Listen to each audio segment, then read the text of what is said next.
Welcome to How to Trust Your Intuition, the podcast, the place where we learn that trust is earned and not given, even with ourselves. I'm your host, Betsy LaFay. I'm a social worker, turned award-winning psychic medium, turned intuition teacher. And my school, Trust Yourself Intuition School, celebrated its 10th anniversary in 2023. Join us each episode as we interview thought leaders and luminaries in every genre. They talk about how and when they learn to trust their intuition. Most say they're still learning. What happens when they do trust it, and what happens when they don't. Stick around as we all walk together down the road towards trusting our intuition. Hey y'all, welcome back to another episode of How to Trust Your Intuition. Today on the show, we have Martina Fink. She is somebody who had me on her podcast several years ago, and I was excited to revisit with her and flip the switch to where she was the one being interviewed. My favorite part about today's show is one of the stories that she shares towards the end that has to do with trusting her intuition. Something that's been coming up for my Trust Yourself students, because I have a school that just turned 10 this year, in case you didn't know. There's a couple of people who are sort of straddling the old style of working in their lives, which is sort of punching in, punching out, working for someone else, and starting up their own new thing. I'm really proud of my students because they really, truly have taken all the different options, the option that is right for each individual. But our egos can tend to freak out when we have a dream or a gut feeling that we should be working for ourselves or doing something more creative or something that you feel makes a bigger difference in the world. And when it doesn't work out right away, or when there's a lull. Martina shares a story about how she had to pivot because she was leading in-person retreats and the pandemic hit. The option that she chose is an option that she is proud of, she can be proud of. And if you are in a position where you're not sure how you're going to pay the bills and how to move forward based on your dreams, I think you might be inspired. I'm dedicating this episode to some very specific current members of Trust Yourself Intuition School, because this is a topic that we've been discussing that they've been struggling with. And I think that this might just help grease the wheels a little bit in their decision making. I hope you'll enjoy this episode with Martina. A little bit about her. Martina Fink is a certified holistic health and beauty coach and the host of the Glow Life podcast. That's the podcast I was on. She helps high-achieving professional women and entrepreneurs overcome overwhelm, trust their intuition, and feel great in their body so they can find emotional peace and have a life outside of work that they love and glow from the inside out. I hope you enjoy our interview with Martina Fink. Okay, everyone, so without further ado, it's my honor and pleasure to welcome Martina to the show. Welcome. Thank you so much for having me. We discussed before we recorded, that I was on your show like 3-4 years ago. I think it might have been 5 because we're in 2023 and that might have been Right. 2018. But you've been an inspiration to me with your podcast. We have some threads of similar work. So I would love for you to just share whatever comes to you as an intro to the audience. Yeah, it's kind of a long story, so I'm trying to keep it short, but I'm based in Switzerland. What I'm doing today is I'm a health coach. I work with women who are very perfectionist and high achievers and want to do all of it and might feel overwhelmed at some point. So what we do is we refocus on your health. We refocus on making sure that your body is in great shape, that you are emotionally in a great space, and that you have healthy thoughts along the way, right? So I really care about the holistic approach to health. And I feel like if you don't have health, you have nothing in this lifetime. Mhm. So we kind of want to make sure that we create this space for ourselves and not just work, like there's so much more to life than just working. Mhm. And how I got here is, if we go back a couple years, more than a decade. I initially studied translation and interpreting, and I'm not really doing anything with that anymore, but I'm really strong at communicating with people in different languages and making sure that kind of we understand each other, right? And so after graduating, I started a career at Apple. I was in a trainee program, became store manager, and I was really working, I want to say a lot, but it's not like hourly crazy, but it was a lot in my mind. Like I went home from work and I would still think about work, and I would always like problem solve in my brain and like wake up, and first thing in the morning, I would still think about work, you know? And so I always say I used to work, eat, sleep, and repeat. Like that's all I was doing, because I was always busy. And I was proud of being busy, and I was proud to tell everyone how full my calendar is and that I'm so busy and that I don't have time. And at some point, something just changed, and I was like, this is not cool. Like, I don't want to live my life canceling on friends all the time and being stressed out all the time and thinking about work all the time. Like, I love my job and I loved everything I was doing, and I learned so much in that. But the whole construct of just working was no longer working for me. Yeah. Yeah. I want to say, just this whole time you've been speaking, not only just your words, but like your energy is personally soothing to me. In addition to what you shared, which is very similar to before we started recording, about how you're bringing your work to the public in a more, I don't want to say basic way, but sort of baseline of, are you sleeping? Let's make sure we have good thoughts.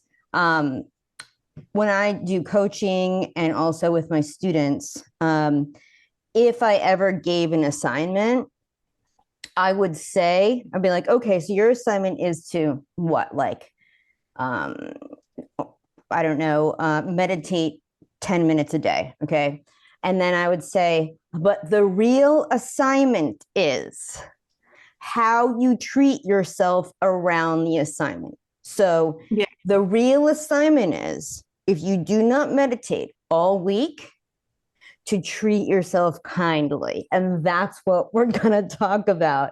And I know I just had a class for Trust Yourself last week.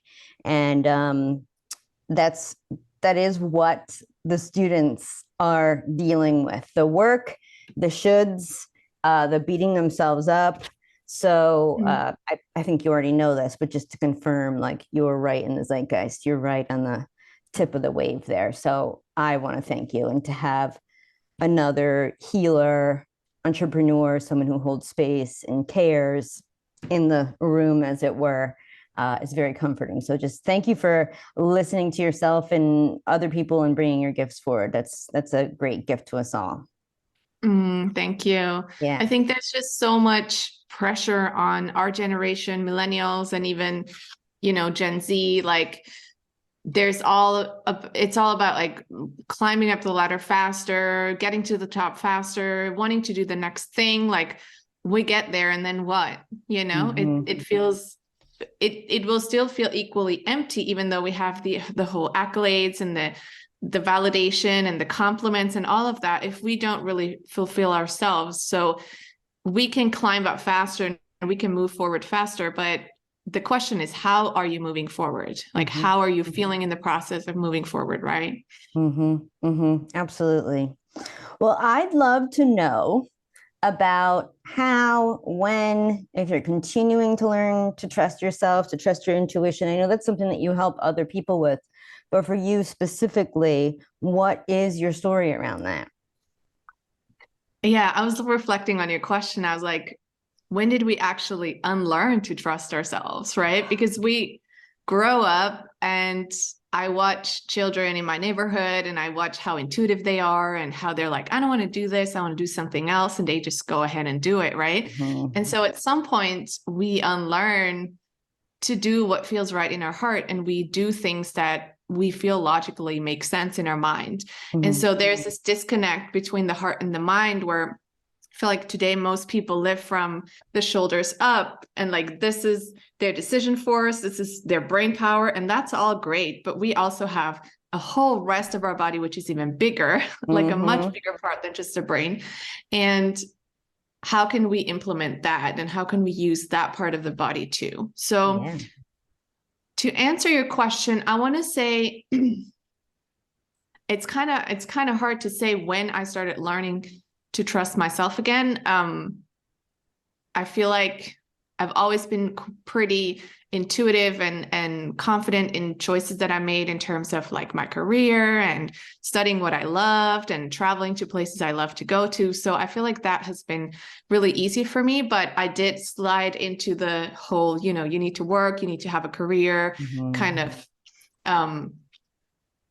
thing. So I feel like really learning to trust myself is something that I started developing in my career at Apple when I started working there. And about a year and a half into it, I really realized that there is something missing in my life. Like I grew up as a very creative child. Like we would sew things and we would craft things and, do things with all kinds of creative things, like with our parents or with my mom. And that has just always been a part of me that I really started neglecting with, school and university and then working. Like you don't really have time for it, right? Because you need to study and you need to work. And so about a year and a half into my career, I decided to become a makeup artist. I saw this like course and I was like, why not? Like, let me just try. I've never really I really took this course not knowing much about makeup. I was like, I'm just going to do this for myself, have fun, like play with the different colors and see how I can feel more confident using makeup. And somehow this gave me so much joy to see how I felt more confident with makeup and then how I would maybe talk to my friends about it. And I started teaching makeup workshops. And the makeup that I taught is nothing to do with like the smoky eyes and the crazy things, you do once a year. It's really about the natural makeup, kind of like the no makeup look. And I feel like that has it just really resonated with the women and they're like, I'm feeling more confident and I love it. And it's so easy. Like you need the right tools, you need the right products.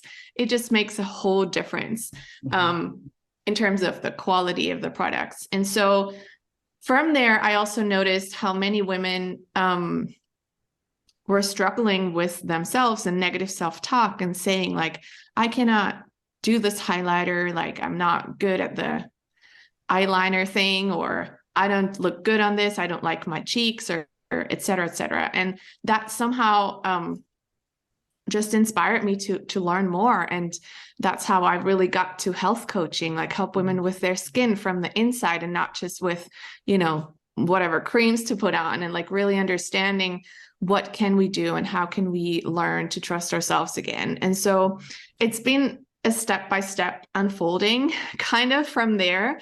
And I always knew like I have nothing to lose, like I can try this. If it doesn't work out, I'll always be able to go back and get a job. I live in a very, rich country. I live in a country where there's always jobs available, and I'm not I'm not too proud to take on any job if I can continue to follow my passion and do the things that feel good in my heart. And just the joy that I received from teaching those workshops and the feedback that I got, it's just overwhelming joy. And it's a feeling that I'm sure that you cannot compare with anything when you feel like you have been able to help someone transform in a way that is lasting for them. Mm-hmm. Mm-hmm. Yeah, you're right. I do completely resonate with that. And I have to say, so joy is my true north, where I point my compass. And I went through an amazing tidal wave transition over the past year and a half. And it's just been within the past 2-3 months. Joy is everywhere now. Everyone I'm meeting is reflect, even saying the word joy back to me. And I didn't say anything about joy today, even before we started recording. So, I mean, to me, like that, like my whole inner cheerleader team is like, yeah, like we scored a goal. She mentioned joy. I do agree with that. And I think I just want to offer the listeners, just looking at this paper I have here. Yeah.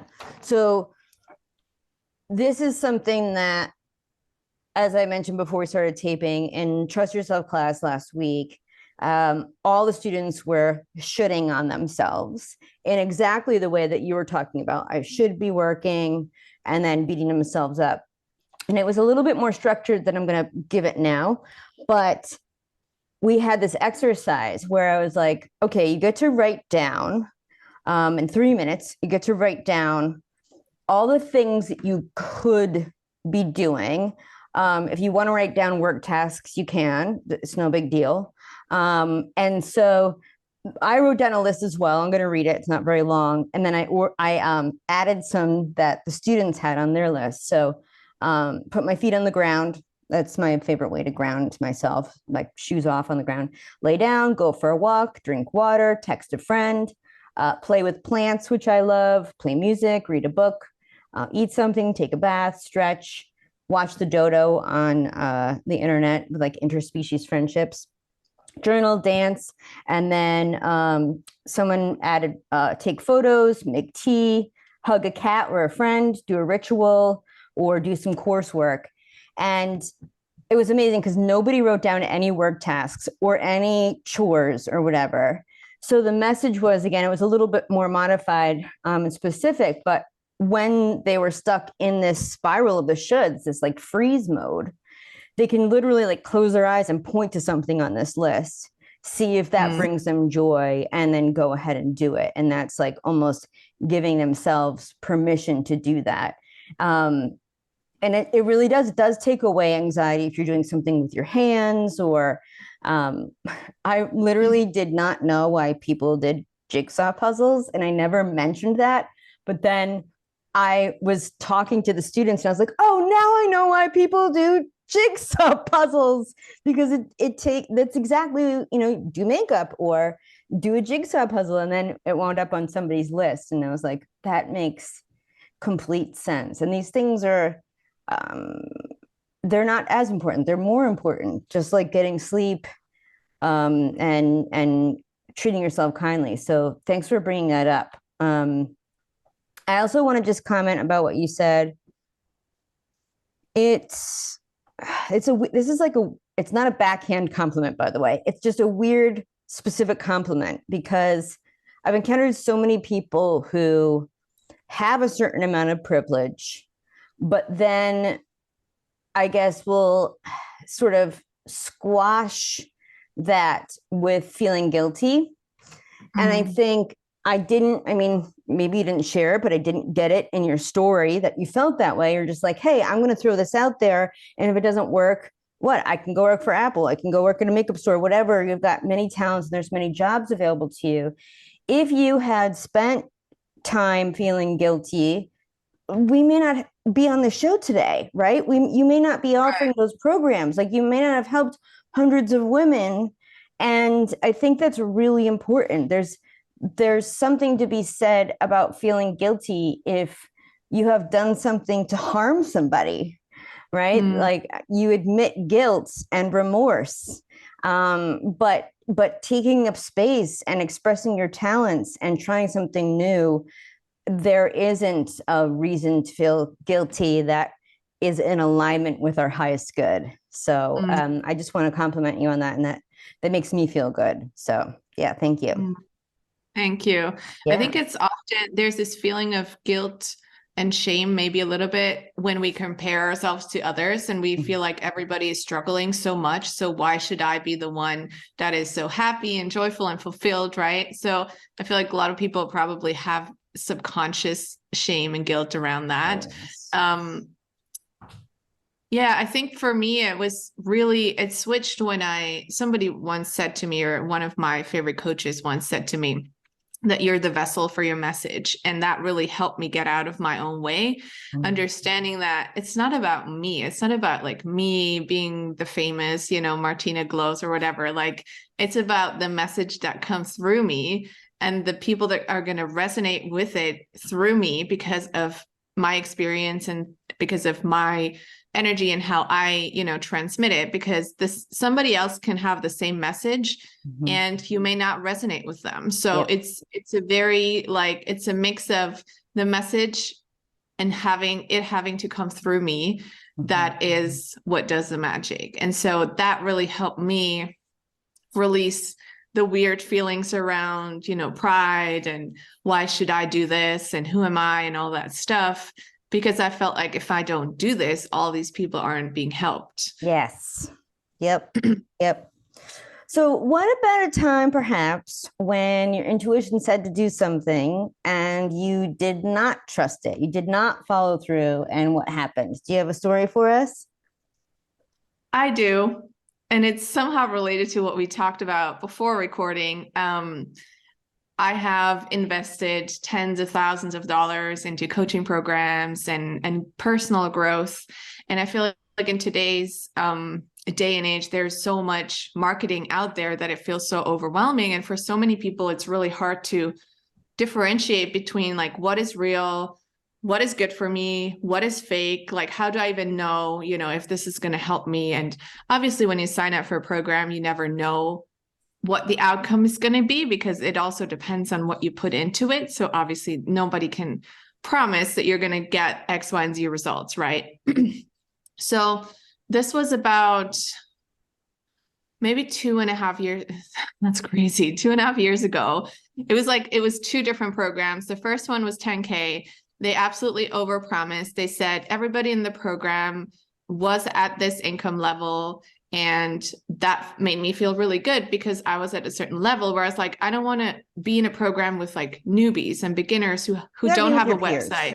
Yeah. Right. Like somebody who is at the start of their business, that's just not the level I was able to grow and learn from. So I was like, okay, that feels really good. They talked to me on the phone. They were like, okay, we're going to work on this, this, and that. And I'm like, okay, cool. It sounds really good. And they had a follow-up call. They were really good at sales. I have to say that. And there was an energy that felt really good. I was like, oh, I really want to be part of this, excitement, right? Because you want to participate, you want to belong. We all have these feelings of belonging. And so the program started, and I think they said there were 20 people, then it was suddenly 35 people, and it was group calls, and it was always the same people talking on the calls. There wasn't really space for everybody. And me as somebody who's an introvert, it's hard to grab the attention and say hey, I have a question, you wait for the silent second so that you can speak up, but it just doesn't work. Yeah, exactly. Yeah. And so week after week, it just felt more and more frustrating. And I was like, why did I sign up? And where did I miss the mark? What did I do to not listen to myself? Right. And I started realizing that it was because obviously, clearly they overpromised and they said this was going to be the setting, and it was not. So there's that. But the other thing was also that I realized there was no sales page. There was no information about, module 1 is going to be this, module 2 is going to be this. I really just bought from what they had, pretty much planted in my brain. And that's very much not like me, because I'm a perfectionist. I read sales pages from the beginning to the end, probably read it, 5 times, and really make sure I understand everything. And I didn't do that in that situation. And I feel like there was a part of me, my ego, who just wanted their success. And I was like, oh, if they can do it, then I can do it too. And if they tell me they believe in me, I can achieve that, and then I'll have their confidence. And so I was deciding more based on something in the outside, based on something somebody told me, rather than listening and tuning in to what felt right for me. And that is always a very wrong place to take decisions from. Obviously it's good to have inputs sometimes, but it can also be very confusing because you lose track of your own intuitive guidance that really tells you what is right or wrong in that moment. I have 2 questions. Looking back, was there a bit or noticeable, I just had the word, charisma and love bombing? Were they charismatic, and were they just you're the greatest from the beginning? Yeah, I mean, they didn't say you're the greatest, but it was definitely like, we love what you do. We believe in Hmm. what what Hmm. you're doing. And like, I really thought it was genuine. And I think it was, because I know what I'm doing is great. I'm not Yeah, like yeah. starting from the bottom, um, but yeah, Hmm. that was definitely part of it. Yeah, yeah. I mean, that's kind of how I made a whole podcast, as I mentioned, about getting taken for $100,000. I'm not so much into the sales page when I purchase or when I am having people sign up, but there is definitely lots of information out there, and I'm an open book about it. But yeah, I hear that makes a lot of sense. Do you say there was another program though that Yeah, was? it followed that one, because I don't really think I realized it right away. Um, and it was somehow connected, like one person was in the same in the new one too. And it was all about, it was like the next level financially. They were like, this is really going to be the minimum that you have to make to be able to come into this program. And yeah, I just really trusted. I was really excited. The group was really small. It was some people who were already really successful. So I felt like I would be able to, benefit from the relationships as well. Um, and that one was 20K, I believe. And it was the most expensive program I've ever purchased. And yeah, I don't want to say it was, I don't want to say I lost everything. Like, I still learned I took something away from each program. There's always a lesson, and there's always things that we can benefit from and use for our own practice. And then there's also things that you see where you're like, I would never in the whole wide world do this, right? Mhm, And so mhm. there's always things that we can learn even from bad experiences. So I don't want to say, it was a mistake. Like, yes, I could have, I want to say it was a very expensive lesson, Mhm, probably. mhm, Um, but I think it just frustrates me. And we've talked about this before. Generally, like, there are so many coaches out there, and there's almost no way for a newbie to decide who is real, and who has experience with what they're actually teaching, and who is qualified to also teach mhm, what they're teaching. And mhm. it can be very overwhelming for somebody new. When I graduated with a BA in psychology in 2002, attachment work was only applied to children. Now, in 2023, it seems to be all the rage for a reason.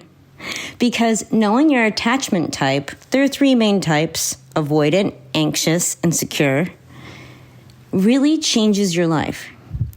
And if you listen to the podcast where I talked about how I lost $100,000 from a spiritual, quote unquote, spiritual coach, the silver lining to that experience was me discovering the root of a lot of my issues. I was anxiously attached. I had anxious attachment. At the very end of that terrible, terrible situation, yes, it was traumatic, I came across Maya Diamond's work. And it was working through her program that literally rewired my brain from anxious to secure. This is how I made it through all of my major transitions over the past 2 years and discovered so much about myself. Now, if you don't know about attachment work, don't feel bad. Here's a typical situation, in fact, the most common situation that happens with these attachment styles. Person A and person B are in a relationship. They care about one another. Person A reaches out to person B, doesn't hear back right away. So then maybe sends another text or another gesture, which further pushes person B away. Both people get resentful, and eventually they might break up. I was in that situation more often than I'd like to remember. I married the wrong person, I had toxic family relationships, and had no idea until I took Maya's program. So, the link for a free consultation is in the show notes, and I'm so happy to offer it all the podcast listeners. If you sign up for her program, you will get a free session worth $500 with Maya Diamond herself, one-on-one. That's just for How to Trust Your Intuition podcast listeners. To your point, I just wind up, because it's like, if you don't laugh, you'll cry. Like, I just wind up laughing because I'm like, it's a leap of faith to join Trust Yourself, even though the curriculum hasn't changed for 10 years and it still works wonderful. But like, I'm teaching people how to trust their intuition in the program, but then they have to trust their intuition. And if they don't trust their intuition, then they don't take the program and I can't help them. So it's just very, very funny. I will just mention briefly, I might have mentioned it in that show, but that coach, the money mindset coach who I lost $100,000 to, it was at the end of that relationship that I did have to really dig deep and say, like, what is my problem? Not that I have inherent problems, but like, what is it I really do need help with? Like, what is the issue? And it was the day before I actually ended that coaching relationship. A Facebook algorithm, served me well. And I found this other group program that was $5,000 as opposed to $100,000. It was a group program. I was in it for 4 months and it worked. I literally rewired from anxious attachment to secure attachment, which is interesting because I'm now having some ad space on this podcast for it. It's so amazing. And this was many years ago. And even though I have a degree in psychology, when I went to school, attachment theory was only applied to children. And I hadn't been like reading up on current psychology. So I, that week, had discovered attachment, was like, oh shoot, I have anxious attachment. Then my diamonds ad comes in and I'm like, that's me. And when I had my call, right, to see if I wanted to join or I was a good fit, it was, as far as like information direction, there wasn't much that intake person had to say. I just had to say, these are my issues. These are my problems. Like, can you help me with this? And I kind of shocked them a little bit because they were used to people talking about romantic relationships, like, oh, my boyfriend this or my ex this. And I was like, I have this coach who's doing X, Y, and Z. Like, is that wrong? And they're like, she kind of like double checked. She's like, wait, you're talking about a coach? You're not talking about like basically an abusive partner? And I was like, yeah. So, and that money mindset coach, so much love bombing. And again, I didn't even know what love bombing was. That was the gift that she gave me. I got to know all about love bombing and what that is. So, yeah, thank you for sharing that. I do appreciate that. What about perhaps a time when your intuition spoke to you, perhaps against lots of logic, following through with it and what the results were? Yeah, I was thinking about it and I came up with a couple situations. I feel like I want to share one of the most recent ones, which is from last year. And I shared with you that the last couple of years have been really tough. My relationship fell apart after 5 years. I had to move out right before the pandemic hit. And so then you're like heartbroken in a pandemic, trying to keep a business alive, right? And so after that, the war started in Europe, and there's just been so many things that have made it really difficult to, I want to say, like, my business and I didn't always survive all of this, right? And so about a year ago, and I was hosting retreats and I was hosting events and like would get together with people. And that was a vital part of my business. And that gave me so much life too. And the whole pandemic situation took all of that away. Right. And so about a year ago, I started to really be in a situation where everything started to stress me out. Like, I didn't know what I was going to launch. I didn't really have a lot of motivation to create new things. And I was like, I don't know, I could do this, I could do that. But like, everything just started to become really stressful. And I started to feel very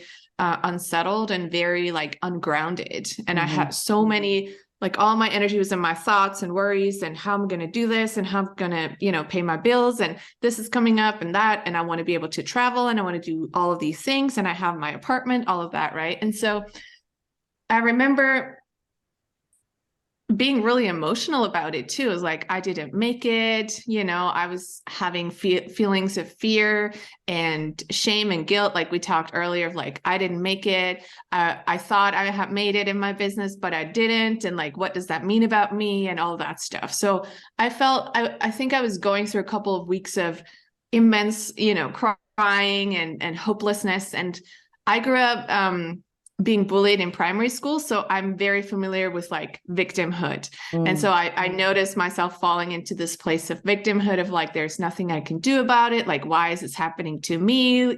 Self-pity, all of that stuff. And so I remember waking up one day and I texted my girlfriend, my best friend, and I said, I think I need to get a job. And I have been thinking about it, but I was really scared to admit it because I made it mean so much about me, right? And so the moment I decided, I was like, okay, I decided I'm going to look for different options. I'll see what feels good. Everything didn't feel good. Like nothing felt good to do. And so suddenly I had this memory of a job that I had after I left Apple, where I was working part-time when I started building my business. I worked there for 3 years. It was very like gradual. I was able to travel. And I was like, why don't I reach out and see what I can, if they still hire. And so I decided to meet with one of my friends who still worked there. We went for dinner and I asked all the questions about how is it? Should I go back? And like, and by the time I had this dinner, I already kind of knew I was going to go back anyway. Like it was a feeling like I didn't really need this dinner to give me confirmation. I had internally already decided that that was the right thing to do.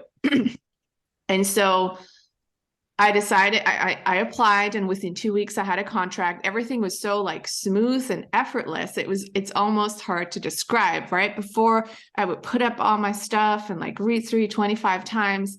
This one was really just a phone call. They said, okay, we're going to send you the options. We'd love to have you back. And that's it. And so I started working part-time again in April of last year. And the first few weeks were really tough because it's like suddenly my time is split up and somebody's deciding over my schedule. I no longer have all this freedom. Obviously I have less time to work on my stuff and fulfilling my mission. But after a couple of weeks, I started really settling. And I've just always had so much gratitude for this, like we talked about earlier, of being really like not prideful at all of taking on a job.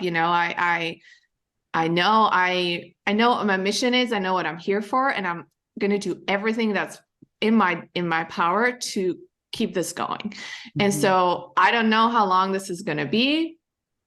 We'll see. But in the meantime, I'm enjoying the ride. I'm doing everything I can. And I want to share a story from like 2 days ago on my way home that really just inspired me. You're all ready for your vacation. It's really hectic getting here, but you're seated in your airplane seat, looking out the window, and you hear the pilot come on the intercom. Good day, everyone. It's a beautiful day outside, 71 and sunny. As you're aware, to get to where we're going, we need to fly over that mountain range, and sometimes there can be a little bit of turbulence. I'm about 80% sure we'll get there safely. So buckle up, relax, and enjoy your flight. I know that sounds like an absurd situation, but when I put this in context of trusting yourself and trusting your intuition, and I ask people on a scale of 1 to 10, 10 being the most, how much do you trust yourself? 8 is a very high score when asking people. So if you fall on a 2 to 4 range, you're totally not alone. Now picture this other scenario. You're out to lunch with a friend, and the friend says that they've been having a really difficult time learning French. You ask the logical question, are you taking a class? And their answer is, well, I'm taking Spanish. Guess what? If you want to trust yourself deeply, if you want to have an easier time making decisions, break through blocks, connect with people, know who to connect with when, there's a class for that. I've actually helped thousands of people truly trust themselves in uncertainty, in times of doubt or fear, shame or guilt. And I have a free masterclass called Intuition 101, How to Trust Yourself in Uncertain Times, that will tell you everything you need to know in order to learn to trust yourself. The link is in the show notes. However, you can also go to howtotrustyourintuition.com, all spelled out. So I work at the airport in Switzerland, and there's this guy who works there who happens to the other day. So the other day we went home on the same train. It was like midnight work shifts. And he started telling me about how he is from Egypt and how he has 3 camels in Egypt, and how a friend of his has just come back from there and brought him fresh dates. And so he opens his plastic bag and he's like, I've already eaten some, but here you can have all the remaining dates. And it was just so heartwarming to see like the happiness and joy of this person, and how the world is so like, there's so much variety in this world, and being able to talk to someone who has 3 camels, it's like, it's so inspirational. It's so different, and it's just so mind opening. And none of these situations would be part of my life today if it wasn't for taking on that job. I cannot tell you how much I love that you shared that. So, I mean, especially starting with like, there's so much variety. So like, especially giving readings for 15 years, you can imagine that there's a whole swath of people that come in and they're like, I just don't want to work for anyone else. And I just left everything, and, I need my business to take off today. Right. And we know as entrepreneurs, like, haha, like that's going to be a rude awakening. I have a friend who's an entrepreneur, and when she heard about my situation, so I don't know if you know, but I was orphaned by my entire biological family a year and a half ago. No one's reached out. It's just like, see you later. Obviously it was more than that, but she said when she lost her mother that she had to get a job. She couldn't show up for her business anymore. And, for me, it was just a little bit different. I can't say, I mean, we're also varied, but I think part of it being on the autism spectrum, I totally got when you're like, oh, now someone's telling me what to do, when to do it. I don't have control over my schedule, all of that. Like, I can say now, because I didn't have internet here for 2 months, so I was working at a co-working space. And that's nothing compared to working for somewhere else. And it was like, oh, I've got to up my meds a lot, because being around all of this other stuff is just like too much. Anyways, giving readings to people, it's like there's variation in between, but there's basically 3 categories. There's like, 1, you're going to keep your day job full time, build it up on the side until, you can make that transition. There's just take that leap, leave your day job, go full force in. And then there's basically what you're talking about. You can go in and out of it. And just if people are wondering, like, what's right for me? Well, first of all, life circumstances matter. But I found it just has to do with you have your own path. And as you said, and your energy shifted too, is like, it to me, it felt like you were being caught, you were being held. It was like, okay, great. Like, I'm spinning out. I need to take care of myself. This is going to help me take care of myself. And sometimes people are disappointed, whether they be students or reading clients, when I'm like, you do get to choose, you have free will. However, it feels like basically your story of like, you will feel better. And as you said, like, you can have too much pride to do that, or you can be like, wow, this actually is something I'm grateful for. And every single time that option comes up, your follow-up story is right there. I mean, I was just coaching a student 2 months ago about this. It was like, you will meet people, you will have experiences that you would not have otherwise. It is extraordinarily valuable. So, as someone who has had her own business for this long, I think that's such an inspirational story. I mean, that's what I'm all about, is like, hey, like, this is the real deal of how it works. We're not just glossing over everything. And I think Yeah. that's one of my favorite things about this show, is because okay, what about when you didn't trust yourself and things went wrong? And we all have those moments. So, Yes. yeah. I think the most important thing for me has really been this shift in energy. Like when I decided to take on a job, and then since then I've just been feeling really safe and grounded. And most importantly, I've been feeling back in control. Like I know where I'm at, how many hours, how much money I'll make. And that just, it feels very empowering. And that's a great place to be in, because then obviously perfectionists love control. So it's always good to be in control. But like, if you're feeling anxious and fearful, it's not a good place to stay there. So we need to take decisions and move forward and gain back that control. And I feel like that's what has been really big for me. And just like I shared earlier, enjoying the ride, like knowing that this is my life. Like, yes, do I dream of all of these things that I want to do? Of course. But until I get there, I want to make sure I enjoy it. I don't want to, crush myself and burn myself out along the way just to get there. Like life is happening today in this very moment. And that's what's so precious. And we have to make sure that we appreciate those moments now and make the best, even though we're struggling, even though certain things, are effed up. Like it is still our choice to decide how we relate to it and from what perspective we see the situation. What's interesting is you're just sharing just now, I was like, so you and I seem to have taken very different paths in a place that was very difficult. But what is absolutely the same is when you're like, should I do this? Should I do? No. And then you're like, oh, what if I go back to this place? I didn't even need to go to dinner with that person. It was so easy. And I went through it.